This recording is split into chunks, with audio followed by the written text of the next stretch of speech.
No episódio de hoje, nós vamos trazer uma visão diferente sobre comissionamento e motivação. E para isso, nós temos um convidado super especial. Fica aqui com a gente no episódio de hoje do Mercoscast. Começa agora Mercoscast, o programa dos representantes e gestores comerciais de sucesso. Uma iniciativa Mercos, o software que potencializa suas vendas. Fala galera, está no ar mais um Mercoscast, sejam muito bem-vindos. O meu nome é Itamar Alexandre, eu sou coordenador de sucesso do cliente aqui na Mercos e aqui nós temos um bate-papo descontraído falando sobre vendas, marketing, tecnologia, gestão, tudo isso para aumentar os seus resultados e melhorar os seus processos aí na sua indústria, aí na sua distribuidora, para você que é um gestor ou representante comercial. No papo de hoje nós vamos falar sobre comissionamento em vendas, né? Relação entre motivação, performance, como que essas coisas se encontram. É normal a gente pensar num percentual específico para remunerar os representantes comerciais ou como engajar aqueles representantes que estão mais desmotivados. E o episódio de hoje conta com um convidado super especial, além da nossa bancada fixa. Hoje nós temos o prazer de receber aqui o Luiz Gaziri. Ele que é autor de livros como A Incrível Ciência das Vendas, A Ciência da Felicidade, também é palestrante, professor na Unicamp e na FAI e é um especialista em ciência da felicidade aplicada ao empreendedorismo. Então eu já quero convidar para ele se apresentar aí para vocês. Luiz, seja muito bem-vindo, é um prazer receber você aqui. Muito obrigado aí por aceitar o nosso convite. Eu que agradeço, Itamar, aí desejo um ótimo dia aí para todos os nossos ouvintes, né, que a gente possa aprender coisas novas aí, desafiantes para a gente trilhar a nossa carreira de vendas aí com mais sucesso. Maravilha, maravilha. Obrigado, Luiz. E como vocês também já conhecem, Afonso Tonelli, representante há mais de 30 anos à frente da Musical Plus, empresa do segmento de instrumentos musicais, também vai compartilhar um pouquinho com a gente sobre o que ele já viveu aí nessa jornada de remuneração. Fala, Afonso, tudo bem? Seja bem-vindo. Obrigado, Itamar. Obrigado. Muito bom estar aqui, um prazer muito grande estar com o Luiz aí. Vamos debater sobre as ideias dele, vamos ver se ele ensina a gente.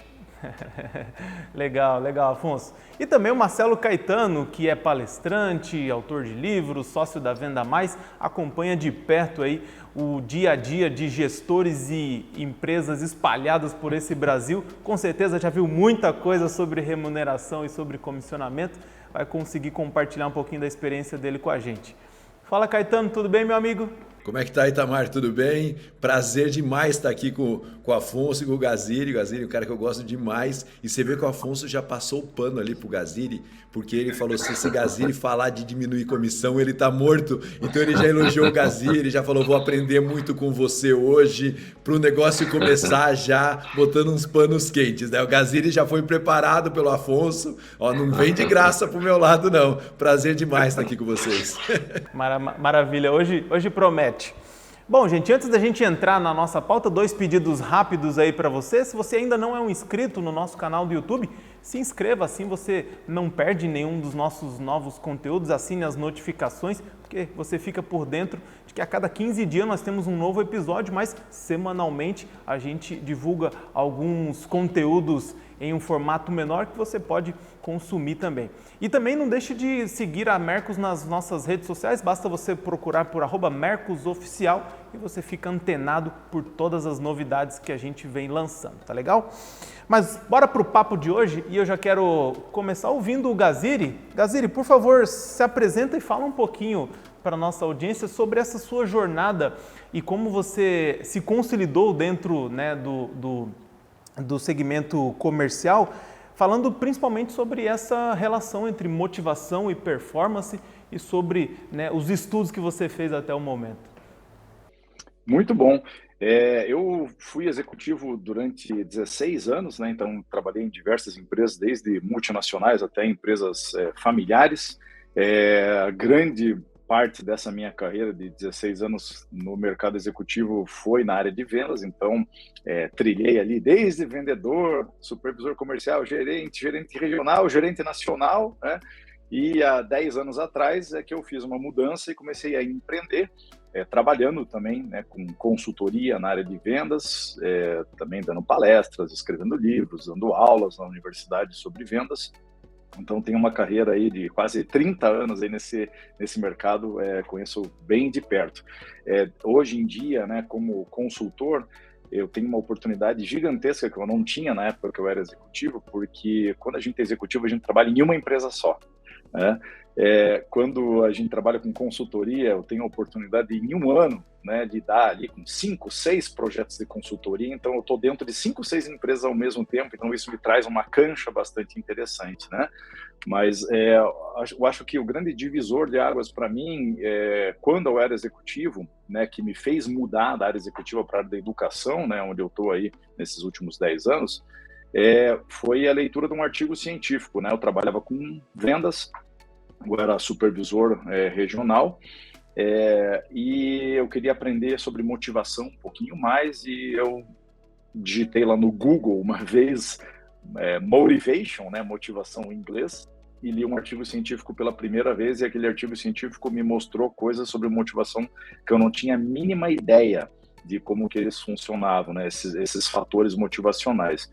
E era contra tudo que eu ouvia né, meu chefe falando, né, o que eu aprendi na universidade, o que eu via nas revistas de negócios. Então aquilo despertou minha curiosidade e acabou me trazendo até aqui. A primeira vez que eu li um artigo científico, eu nunca mais parei, né? Então hoje o que eu faço é mostrar evidências científicas sobre várias áreas do comportamento humano para que a gente possa tomar melhores decisões no nosso dia a dia. Maravilha, maravilha. Legal, Gaziri. Bom, quem acompanha o teu trabalho há um tempo sabe que você, como você mesmo comentou, se baseia muito em evidências científicas, né? Inclusive, um dos seus slogans é 100% ciência, 0% achismos, né? E para a gente entrar nessa seara, Gaziri, da remuneração variável, a gente sabe que os representantes comerciais, o grande, né, público que a gente atende aqui na Mercos e que nos escuta, eles acabam sendo remunerados pela relação entre você recebe pelo quanto você trabalha ou você tem uma proporção daquilo do resultado que você traz, né? Saindo dessa esfera de CLT, Gaziri, qual que você diria que é a prática ideal para as indústrias e distribuidores trabalharem o comissionamamente? Olha, se a gente for falar sobre uma prática ideal, né, eu vou estar falando alguma bobagem aqui, porque cada empresa pode ter uma realidade, né? Existe uma prática que eu aconselho mais, mas eu não vou falar que as outras não são viáveis ou que não podem funcionar ou que são erradas, né? Porque cada empresa tem a sua realidade. Então, o que eu defendo, né? Quando uma empresa tem condições de fazer isso e principalmente se a empresa quiser dar esse passo, né? E aí eu estou falando da evidência científica, né? Nada do que eu vou falar aqui é porque eu acho que funciona assim, é porque eu li artigos científicos ou conversei com cientistas sobre esse assunto, né? É o que eu faço no meu dia a dia. Tem dias que eu leio 20 artigos científicos, é a minha área, né? Educação, então, é o que eu tenho que fazer realmente. Mas para uma empresa que já está bem estabelecida, que tem um faturamento previsível, que tem caixa, né? O que eu indico é sempre que a equipe de vendas ganhe um salário fixo alto, que já, assim, seria uma soma do que você paga entre remuneração fixa e variável, só que você paga de uma vez só, né? Então, todo vendedor ganhar uma remuneração fixa alta, tá? Por que eu aconselho que isso aconteça? Porque existem inúmeras evidências científicas que demonstram, primeiro, que quando uma pessoa vive na insegurança financeira, né, quando eu não sei quanto que eu vou ganhar, se eu vou conseguir pagar minhas contas, se eu posso reformar minha casa, se eu posso trocar de carro, se eu posso colocar meu filho no colégio particular, se eu posso pagar meu plano de saúde, quando eu fico nessa insegurança financeira, né, a pessoa não consegue ter boa performance. Por quê? Porque estar na insegurança financeira gera estresse, né? Quando eu estou estressado, existe ativação de uma área do meu cérebro que chama-se amígdala, né? É a parte do cérebro que processa estresse, ameaça, insegurança. Quando essa área do nosso cérebro está ativada, existe o desligamento parcial de uma outra área do nosso cérebro que chama-se córtex pré-frontal. córtex pré-frontal, a área do cérebro que é responsável pela tomada de decisões, pela resolução de problemas complexos, pela criatividade, pela argumentação, pela projeção do futuro, pelo planejamento. É a área do nosso cérebro que a gente mais precisa para qualquer tipo de tarefa, especialmente na tarefa de vendas. Então, o que acontece é que quando eu estou estressado, o meu cérebro não funciona de uma forma que ajuda com que eu tenha boa performance em vendas. E aí, a minha performance cai, e quem paga o preço é a empresa também que vende menos, que fatura menos, né? Além de toda essa questão, a ativação constante da amígdala, né, causa a liberação de um hormônio que chama-se cortisol. Cortisol é conhecido como hormônio do estresse. Então, a ativação da amígdala libera o cortisol. O cortisol é um hormônio que está relacionado com inúmeras doenças, né, com envelhecimento precoce. Por exemplo, quando a gente está com cortisol elevado, nosso sistema imunológico é mais fraco. Quando eu estou com cortisol elevado, eu tenho mais chance de ter obesidade, diabetes, AVC, doença cardíaca, né? Então, não é uma questão apenas de performance, sim da saúde também do profissional de vendas, né? Então, essa é apenas uma das razões aí pelas quais eu defendo, né, que seja pago uma remuneração fixa para que a gente consiga dar as condições ideais para a pessoa performar. Eu acho que o Gaziri falou duas coisas importantes. Eu sempre cito o Gaziri quando eu vou falar com gestores, com empresários, porque eu acho muito saudável o que ele propõe. E às vezes tem uma palavra que ele usou ali no meio que passa desapercebido. Não é você pagar pouco para a sua equipe, é você pagar bastante para a sua equipe. Porque às vezes o empresário fala, então eu só vou dar o fixo. Não, mas esse fixo que você dá, meu irmão, não dá para nada. Não é esse fixo. E outra coisa que o empresário fala muitas vezes, é muito louco isso, ele fala o seguinte, Caetano, se eu pagar bem, o cara não vai trabalhar. Aí eu falei assim, aí você manda ele embora, porque vai ter um outro cara que queira trabalhar bem para o lugar dele, porque você vai pagar bem. Sabe que esse é o ponto, às vezes o gestor e o empresário, eles não têm essa dimensão, né? Então veja o que o Gaziri está falando, é muito legal, né? Eu uso o variável para estimular, mas é verdade que se o variável for pesado, ele estressa o cara, ele deixa o cara completamente travado, faz mal, a equipe, então, enfim, tudo o que ele falou. Mas quando você remunera bem, você pode substituir a pessoa se ela não performa. O cara se acomodou, cara, acha um outro cara, porque com uma boa remuneração você vai achar outras pessoas. Você sabe que uma vez eu escrevi uma matéria sobre a Nespresso. Nespresso, as lojas no shopping, você vai na Nespresso e tem vontade de chorar, o atendimento é maravilhoso. Você vai lá, a menina te atende, explica do café com uma calma, meu irmão, que você fala, essa menina não vai próximo. Não tem próximo. Quando você acha que ela cansou, ela fala assim, o senhor quer agora experimentar um café? Aí você fala, nossa senhora, você chega uma hora que você quase tem vontade de sentar lá e ficar batendo um papo com ela. Por que ela faz isso? Porque ela não tem variável. Ela tem um bônus no final do ano que é pago, e aí tem que ter confiança na empresa, né? Porque às vezes o empresário também bota um bônus e não paga o bônus nunca, porque o bônus é feito para não pagar, né? Aí ela tem um bônus no final do ano e durante o mês ela ganha o fixo. E aí você fala, ela tem ele pior? Muito pelo contrário, para mim é um dos melhores atendimentos que tem no Brasil. Então assim, não é uma coisa ou outra. Então veja, eles têm o bônus no final do ano, pelo resultado da companhia, todo mundo colabora com o resultado da companhia. Então eu não estou dizendo aqui que, não vale ter comissão ou vale, até porque, por exemplo, tem gente que não consegue, cara. Eu tenho vendedoras lá na Venda Mais que eu já falei, cara, vou acabar com a comissão. Ela fala, pelo amor de Deus, eu não sei falar outra língua. Se você acabar com a comissão, você me manda embora. Eu falei, mas como? Mas eu te pago lá perto do que você ganha. Ela, não, Caetano, eu não quero. Eu fui treinada com comissão, eu não consigo sair dessa situação. Beleza, tanto que a gente hoje paga a comissão lá na Venda Mais, então eu não sou contra pagar, mas você vê que é uma coisa muito doida, né? Porque foi acostumada com esse processo. Mas só para citar aqui que tem vários exemplos muito positivos desse processo, mas tem que pagar bem, senão não adianta. E é legal esse paralelo, né, Caetano, porque a gente já falou diversas vezes aqui em outros episódios sobre a famosa curva do desespero, né? Que é justamente a última semana útil do mês, onde o vendedor não sabe ainda qual vai ser o salário dele no dia 5, muitas das vezes, né, quando a comissão é paga já de imediato, e acaba surgindo aquele desespero que eu tenho que tirar pedido de onde eu puder para que eu possa atingir a minha meta. Isso, né, o Afonso pode até comentar um pouquinho mais com a gente também sobre como isso impacta também na relação entre o comprador, que às vezes vai aguardar esse período do mês porque sabe que ali vai ter uma condição especial, né?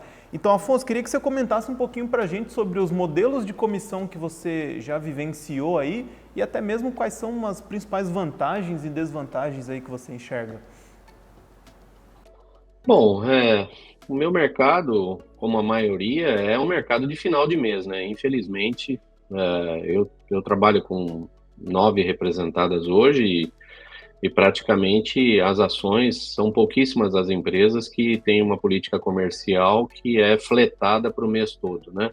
O que eu critico, né? Eu acho que tem que ser fletada para o mês todo e não tem que ter uma surpresa, um Kinder Ovo, que a gente chama no final do mês, que faça aquele cliente que não veio comprar e que prejudique a quem comprou, se antecipou, né? Então eu sou crítico disso.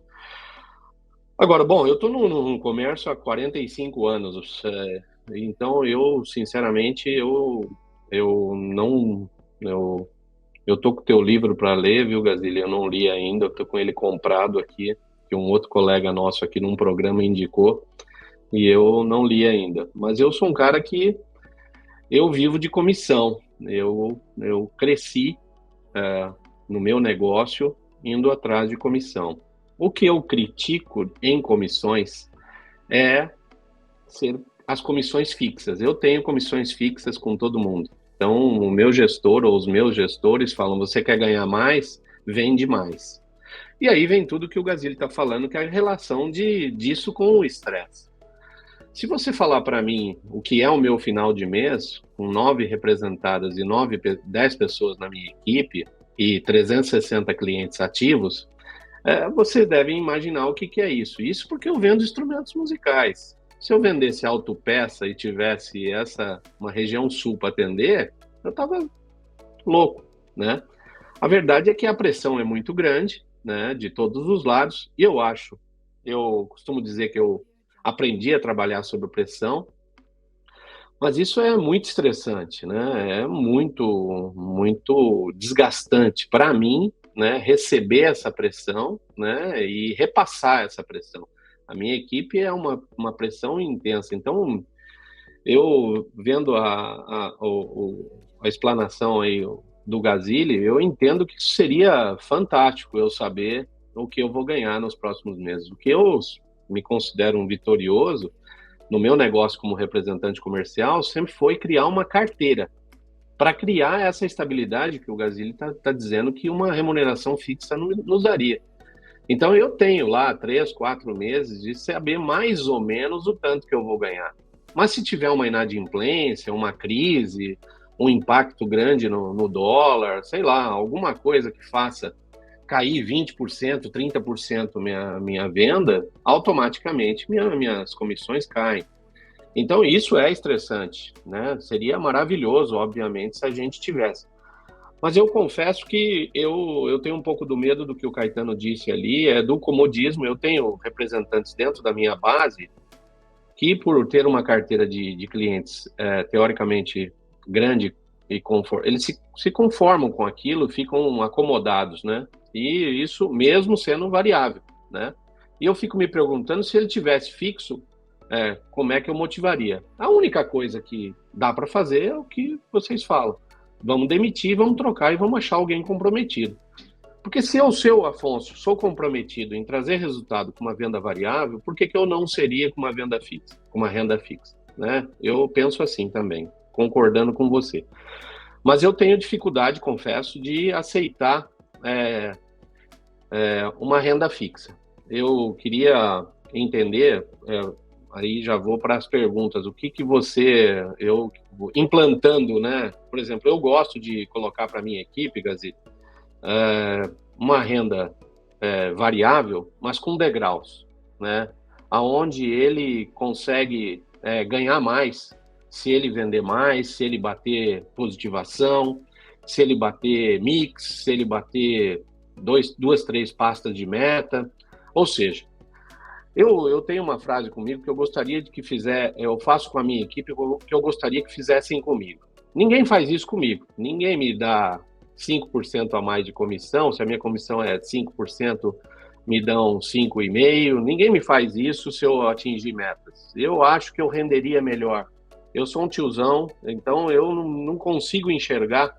Se você não me der a cenoura da frente bem bonita, eu não vou conseguir, talvez, render mais. Então é nisso que eu sofro um pouco, né? De não ter degraus de venda. Eu acho muito pouco, pode parecer oportunista, mas não é. Eu acho pouco eu ter 5% de comissão, não o percentual, eu digo. Se eu vender 10 mil ou 1 milhão, entende? É isso que eu gostaria de ter degraus para a minha performance. Como é que você trata a diferença de performance dentro de uma equipe se todos vão estar, teoricamente, ganhando igual? Eu acho que o interessante, né, do que o Afonso falou também é essa sazonalidade, né, porque ela acontece em qualquer mercado, né, não existe nenhum mercado que é constante, que você vai ter uma previsão, né, mas como você está falando, dependendo do que acontece, a gente tem ali 3, 4 meses, assim, de, puxa, tem uma segurança aqui, mas se der alguma zebra, a gente já fica meio inseguro. Então, esse é o retrato realmente do representante comercial, né, do vendedor. Tem gente que escolhe ser representante comercial, como é o caso do Afonso, e tá tudo beleza, e tá no jogo, é um empreendedor, na verdade, né? É um empreendedor. Eu sou empreendedor também, eu não sei quanto que eu vou ganhar, né? Mas eu tô nesse jogo, é o jogo que eu escolhi para mim. Tem gente que, né, não quer esse jogo, tem gente que prefere um jogo diferente e é super respeitável, obviamente, né? Agora a questão, Afonso, é assim, né? Dentro de uma mudança num processo, né, estratégico, de sair de comissões para pagar salário fixo, é importante que a gente, em primeiro lugar, use, né, uma média do que o vendedor vinha performando nos últimos meses ou últimos anos para a gente determinar para ele um salário que ele já conhece. Então, igual o Caetano falou, não é porque eu vou cortar a comissão e vou te dar só um salário fixo baixo. Isso não vai funcionar, aliás, vai piorar a performance da sua equipe. Eu costumo falar que hoje em dia, né, a estratégia das empresas é a seguinte: ela pede para o vendedor correr uma maratona, eu tenho que correr essa maratona abaixo de 3 horas, né, e daí eu falo para o vendedor o seguinte: tá aqui o tênis que você vai correr a maratona, um All-Star. Quando você cruzar a linha de chegada em menos de 3 horas, eu te dou um Nike pra você correr a tua próxima maratona, né? Quantas pessoas vão conseguir chegar até o fim da maratona correndo de All-Star? 1 ou 2. Se você desse um Nike na largada, será que mais gente não ia ter condições de chegar lá? Então, esse é o processo que a gente precisa entender. Sem o mínimo, né, sem segurança financeira, a pessoa não consegue ir até o fim, porque ela não tem condições, né? Então, a gente precisa dar o Nike na largada. Mas então, o que a gente faz é dar essa média para a pessoa, né, estabilizar o salário dela numa média decente. Se ela ganha abaixo da média, você pergunta: olha, você pagar todas as suas contas, ficar tranquilo, sobrar um dinheirinho para você economizar, quanto que você tem que ganhar? E a pessoa vai falar um número para você, né? E nesse processo de mudança, a gente vai lá e dá o salário para a pessoa. Agora, o que a gente tem que fazer, então, não é todo mundo ganhando a mesma coisa, né? Seria o mundo ideal, mas não é, porque um tem uma performance melhor dentro do mundo das comissões, é assim, né? Então, a gente determina faixas salariais. Tem uma pessoa ganhando 5, uma outra 6, uma outra 7, então a gente faz as faixas salariais. E aí, a grande questão é que a gente fixa o salário, mas ele não é estável. A pessoa não vai ficar ganhando aquilo pro resto da sua vida. Então, uma coisa que frustra o Afonso e frustra qualquer ser humano é não ter uma perspectiva de crescimento. Não saber que, cara, mas eu posso ganhar mais? Pô, se eu tiver uma super performance, será que eu não posso ganhar um pouquinho mais? Então, a gente não pode frustrar esse tipo de expectativa. Então, o que a gente faz uma outra prática que eu uso bastante nas minhas consultorias é determinar metas que são da equipe, né? Às vezes para representante não funciona, mas para quem é CLT pode funcionar. Então, as metas são da equipe, né? Nós temos que atingir um faturamento de X, isso aumenta a colaboração, um vendedor sai para visitar cliente com o outro, um ajuda o outro, um está numa super de uma fase, mas não tem tempo para fazer o administrativo, o outro vendedor vai lá e assume o administrativo para, né, o outro conseguir vender, um compensa o outro. Então existem várias vantagens e evidências científicas, inclusive, enormes aí de que quando a meta da equipe existe um atingimento com mais facilidade, existe uma criatividade maior, enfim, isso é mais a parte científica, né? Mas aí, com o atingimento de metas da equipe, né, no longo prazo, a equipe batendo essas metas, todo mundo passa a ganhar mais. Então eu saio daquele meu salário e subo um degrau, subo 2 degraus, e assim a gente vai, né, estimulando essa equipe. Aí, como o Caetano estava falando, a gente tira o medo da pessoa, né, de não pagar conta. O medo dela é perder o emprego. Porque, putz, agora eu ganho muito mais do que todo mundo que eu conheço. Eu faça chuva, faça sol, eu vou ganhar esse meu dinheiro aqui, ó. Putz, cara, se eu perder meu emprego agora, ixi, amanhã minha vida de novo é uma porcaria. Vou ganhar um salário fixo pequenininho, o resto tudo comissão, não quero mais isso. Né? E dentro das consultorias que eu dou, é exatamente isso que eu percebo. Porque a gente acha que o pessoal fica na zona de conforto, né? Ah, vai ganhar o salário fixo, fica na zona de conforto. Se a pessoa ficar na zona de conforto, você manda ela embora, né? E outra é que a zona de conforto é causada justamente pela comissão, né? O Afonso colocou um assunto muito legal. Puxa, às vezes o representante está lá mesmo ganhando comissão, ele não dá o seu melhor. Por quê? Porque na cabeça dele funciona da seguinte forma, né? Ah, eu não vendi nada, mas eu também não vou ganhar nada. Ah, então tá tudo bem. E para o gestor é a mesma coisa. Ah, o vendedor não vendeu nada, mas eu também não paguei nada para ele. Não, então tá tudo bem. Não tá bem, não. Então é a comissão que causa zona de conforto. O salário fixo, não. Eu não posso perder esse emprego aqui nunca na minha vida, né? Então essas são as mudanças aí, né, que são interessantes, caso sua empresa tenha possibilidade, queira usar a estratégia. Se não quiser, tá tudo beleza, né? E vamos em frente. E deixa eu só reforçar, eu tô entrando aqui depois das falas do Gazilli, aqui só para abrir uns parênteses aqui, algumas coisas que ele fala, né? E ele falou, o representante comercial é o empreendedor, né? Porque essa relação não tem o fixo, né? Essa relação não tem o fixo, mas ele é o empreendedor, né? Então, assim, ele tem a casca grossa do empreendedor e ele tem que ser o empreendedor. Por isso que eu falo, cara, se é para ir para representante comercial, é para ser um cara igual o Afonso, ter equipe, ter time, ter empresa, ter tudo. Se o cara ficar exposto como representante comercial só ele ali, cara, é muito desconfortável e é muito delicado. Você não pode falhar em momento nenhum. Quando você tem um time, você pode até fraquejar, o time vem junto, né? Então, assim, é importante entender isso. O representante comercial é um empreendedor. Então, às vezes o cara quer ser representante comercial, mas ele não tem esse espírito empreendedor e ele se frustra na representação comercial, porque ele não sabe lidar com isso, porque é uma pressão danada. Você vê, o Afonso passa por isso sempre. Pô, falou agora, no começo da nossa conversa hoje, tá viajando 14 dias, momento estressante, tudo isso. O empreendedor lida com isso, né? O Gazilli lida com isso, o Afonso lida com isso, eu lido com isso na minha empresa, mas tem gente que não lida. E eu acho que entender, sabe, esse negócio de saúde mental mesmo, né? Acho que isso é importante a gente falar um pouco aqui, né? Saúde mental, cara, se não é isso para você, vá achar o caminho que é o seu, sabe? Não fique numa situação que tem estresse permanentemente, porque uma hora isso cobra um preço de você e o preço pode ser mais alto do que você aguenta. Não, eu sou porque eu não vou mais ser funcionário, não sei o quê, mas eu não consigo lidar com esse estresse. Cara, de repente é hora de parar e repensar um pouco desse processo. Legal, Caetano. Bom, independente do modelo de comissionamento ou do estilo de gestão que você utiliza aí na sua empresa, você precisa de um sistema para automatizar a entrada dos seus pedidos e melhorar aí os seus indicadores comerciais. E por isso eu te convido a conhecer o Mercos. Tem um link na descrição desse vídeo que te dá direito a 7 dias de uso grátis. Então não deixe de testar a nossa plataforma, tá legal? Gazilli, para a gente encaminhar aí para a finalização do nosso episódio, quem te acompanha, né, você costuma falar muito sobre que a motivação em vendas ou a motivação das pessoas no geral, ela vai muito além só do dinheiro, né? Ela vai muito além dos aspectos financeiros. Além desses aspectos de bônus, comissionamento, remuneração que a gente já falou, qual a dica que você daria para os nossos gestores de motivação da equipe ou de engajamento ou daqueles que estão menos engajados? Quais seriam essas dicas aí?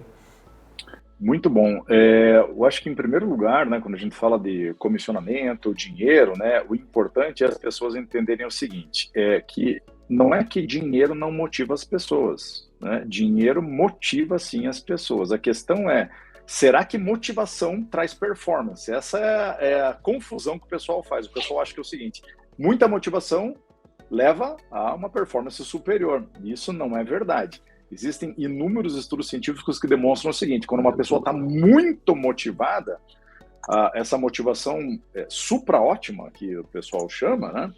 Leva a pessoa a perder a sua concentração, a ficar ansiosa, né? Quando eu posso ganhar um monte de dinheiro para realizar uma venda, fico ansioso, fico pensando, cara, o que eu vou fazer com esse dinheiro? Putz, mas eu vou me odiar se eu perder esse dinheiro. O que eu vou chegar falando para o cliente? Meu Deus, e quando ele pergunta, eu fico pensando em um monte de coisa e esqueço como é que eu performo a tarefa.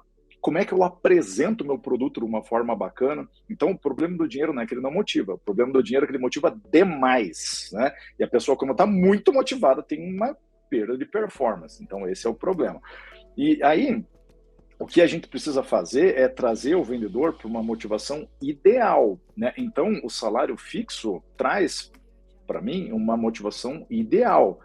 Chega lá no fim do mês, como o Afonso estava falando, ao invés de ser aquele desespero que eu preciso vender de qualquer jeito, e aí já tem a política de compras que tem que baixar o preço, pegar desconto, etc, etc. Um vendedor que ganha um salário fixo, ele pode tranquilamente falar, olha, amigo, eu entendo, mas por esse preço eu não consigo vender para você. Legal? Porque ele não tem medo de perder nenhuma venda a mais. Por quê? Porque ele já ganhou. E a empresa é que se beneficia desse tipo de questão. A política se mantém, né, a mesma no mês inteiro. Isso é importante. Então, para as empresas é muito bacana também. E o vendedor fala, olha, por esse valor eu não vendo para você. Né? Então, a gente acaba quebrando essa política também que existe dentro das empresas de compra na última semana do mês. Né?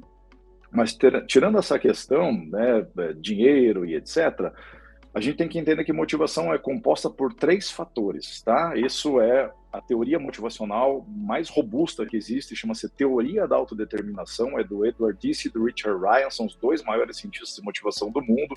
Eu conheço bastante o trabalho deles, eu já visitei eles, inclusive, na Universidade de Rochester, e nesses mais de 50 anos de pesquisa, eles descobriram que o ser humano é motivado, em primeiro lugar, pela autonomia. Então, veja lá, eu ganho um salário fixo, eu tenho autonomia, sei o que eu posso comprar, o que eu não posso comprar, posso me planejar, eu tenho liberdade na minha vida. Esse é o primeiro motivador que existe para nós. A gente não gosta de ser mandado, a gente não gosta de ficar dependendo dos outros. Então, comissão não te dá autonomia, comissão controla você. Você é controlado pelo dinheiro, você não está tendo autonomia nenhuma. Liberdade financeira, que o pessoal fala. Seria ótimo, né, se dinheiro e performance funcionasse do jeito que o pessoal acha. Né? Quanto mais eu pago o vendedor, melhor a performance dele, o vendedor só depende dele para pagar, para ser rico. Né? Se fosse assim, ia ter congestionamento de Ferrari, congestionamento de helicóptero, por aí, porque todo vendedor seria milionário. A gente sabe que não é assim que as coisas funcionam. Né? Então, autonomia não só na questão financeira, mas na questão de dar sugestões, de dar ideias, de ser livre para falar, olha, eu acho que essa estratégia não funciona, né, para a gente criar coisas que são legais na empresa. Então, autonomia é o primeiro. Segundo pilar da motivação é a competência, me sentir competente, né, saber que eu sou capaz, que eu atinjo minhas metas, que eu posso crescer, que eu consigo fechar uma venda. Né? Então, ter esse sentimento de competência, determinar metas, né? Para um gestor, determinar metas que as pessoas possam alcançar. Quando eu bato minha meta, eu me sinto competente, minha motivação vai lá para cima, eu quero fazer mais coisas, eu quero ligar para mais clientes. Né? Se eu estou devendo, se eu ganho uma comissão bem pequenininha, eu me sinto incompetente. No mês que vem, o que vai acontecer? Minha performance vai cair, no outro mais. Então, a gente tem que lembrar que o ser humano é um ser emocional, né? Não existe uma coisa, eu estou devendo no banco, mas não tem problema nenhum. Eu tiro o meu chip aqui do aplicativo do banco e agora vamos vender. Isso não existe, né? O ser humano é influenciado pelas suas circunstâncias. Se eu estou devendo dinheiro, é impossível que eu consiga ter boa performance. Tem muito artigo científico mostrando isso. Quando uma pessoa está devendo dinheiro e você coloca essa pessoa para realizar uma tarefa que envolva criatividade, etc., como é o que acontece na área de vendas, essa pessoa tem uma performance muito pior do que uma pessoa que tem uma vida estável financeiramente. A mesma pessoa, inclusive, em momentos onde ela está rica ou ela está pobre, ela tem uma performance diferente em tarefas que envolvem inteligência, criatividade. Então, a gente é vítima das nossas circunstâncias, né? Então, competência é importante, metas, a pessoa saber quanto vai ganhar, que pode crescer, né? Legal.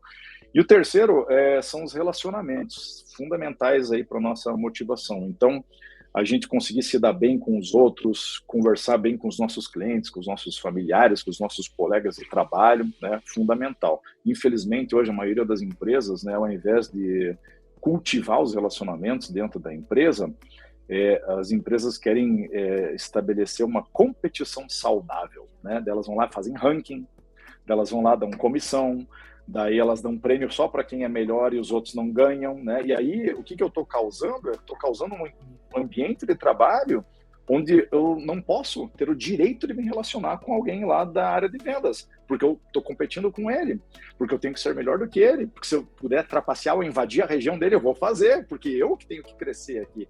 Então a gente faz tudo menos cultivar o relacionamento. Por isso que quando eu pago um salário fixo para todo mundo, né, de novo, é o sistema legal, mas eu entendo que não são todas as empresas que podem fazer isso, mas se você pode, né, paga um salário fixo, eu não tenho mais para quem invadir a região do outro, sacanear o outro, porque pronto, eu já ganhei. Se eu puder ajudar o meu colega e visitar com ele, o cliente, eu vou visitar. Então, eu estou gerando amizade. Se eu coloco uma meta de grupo, eu dependo da outra pessoa para poder ganhar mais também, para atingir minhas metas, eu estou cultivando um relacionamento dentro das empresas, né? Então, se a equipe bate uma meta e todo mundo ganha um prêmio, né? Eu estou cultivando um relacionamento, eu estou fazendo com que a galera possa se relacionar bem. Então vejam lá dentro da área de vendas como esses 3 pilares da motivação se aplicam, né? E as empresas que souberem usar esse tipo de estratégia certamente vão ter uma performance superior. Perfeito, Gaziri. Afonso Caetano, gostaria de complementar? Não, eu imagino os representantes que estão nos ouvindo, estão falando bem assim, cara, eu sou super-herói mesmo, né? Porque eu só trabalho com variável pesado na minha cabeça, eu tenho um time para pagar as contas, eu tenho uma empresa, e como diria o Gaziri, isso se chama empreendedor. Empreender não é para qualquer um, empreender é uma tarefa super desafiadora. Os representantes que estão nos ouvindo devem estar pensando exatamente, os empresários também, né? Eu falo que empreendedor representante é empresário, então assim, os empresários estão nos ouvindo falando, isso é para poucos, não é fácil não, mas achei muito legal o papo, demais. Muito legal mesmo, e o que ele falou com relação a essa coisa da competição entre setores, né? O representante comercial, quando essa questão de ranking, né? A gente é bombardeado com isso, né? A pizza de aonde você tá, se você tá no vermelho, no amarelo, no verde, e assim vai. Então, eles te monitoram, a gente faz isso, né? Mas essa coisa de as equipes olharem você ou ganhando muito ou ganhando pouco, e isso reflete a sua performance, né? Se o cara tá ganhando muito, nossa, olha, tá ganhando demais, aí o cara já olha para o outro lado. Nossa, como ele ganha dinheiro fácil, né? Isso é complicado. E quando o cara ganha pouco, o olhar de todos como esse cara é ruim, né? Então isso eu confesso que é um sentimento que a gente tem todos os dias no nosso negócio, né? E isso é muito desgastante. Eu diria para você que isso é até desnecessário, né? Eu acho que essa competição em cima de valores é bem complicada. Seria um mar azul aí se a gente conseguisse conciliar tudo dessa forma aí. Vou ler seu livro 3 vezes agora, não uma vez só. Espero que você goste, Afonso. Tem muita coisa valiosa ali, né? Eu me esforço demais, né? Todo livro meu aí é sempre resultado de milhares de artigos científicos que eu leio, compilo, converso com cientistas. Então, para ter todo o cuidado de desenhar uma estratégia ali que você possa aplicar e que tenha o máximo de sucesso. Obrigado, legal. Muito bom. Gaziri, foi um prazer receber você para essa nossa conversa. Fique sabendo que as portas aqui do Mercoscast estarão sempre abertas para quando você puder compartilhar um pouquinho da sua experiência aqui. Então, muito obrigado aí por aceitar o nosso convite, tá? Eu que agradeço, Itamar, Caetano, Afonso. Foi um prazer estar com vocês aí, discutir de uma forma inteligente, né, essa questão que todos nós temos aí sobre comissão, né, variável, fixo. Eu espero que, né, todo mundo aí tenha gostado, aproveitado, aprendido coisas legais. Eu certamente aprendi muitas coisas valiosas aqui ouvindo vocês também, né, e desejo todo o sucesso do mundo para todos que estão nos ouvindo aqui, nos acompanhando. Bom, como você viu, tem várias óticas aí, então você deve avaliar o que faz sentido ou não aí na tua estratégia, o que pode melhorar aí os teus resultados. E eu convido você a conferir os nossos outros episódios, nossos outros conteúdos, porque eu tenho certeza que vai ter muita dica boa que você vai conseguir colocar em prática. Nós voltamos daqui 15 dias num novo episódio, então excelentes vendas aí para vocês e até a próxima!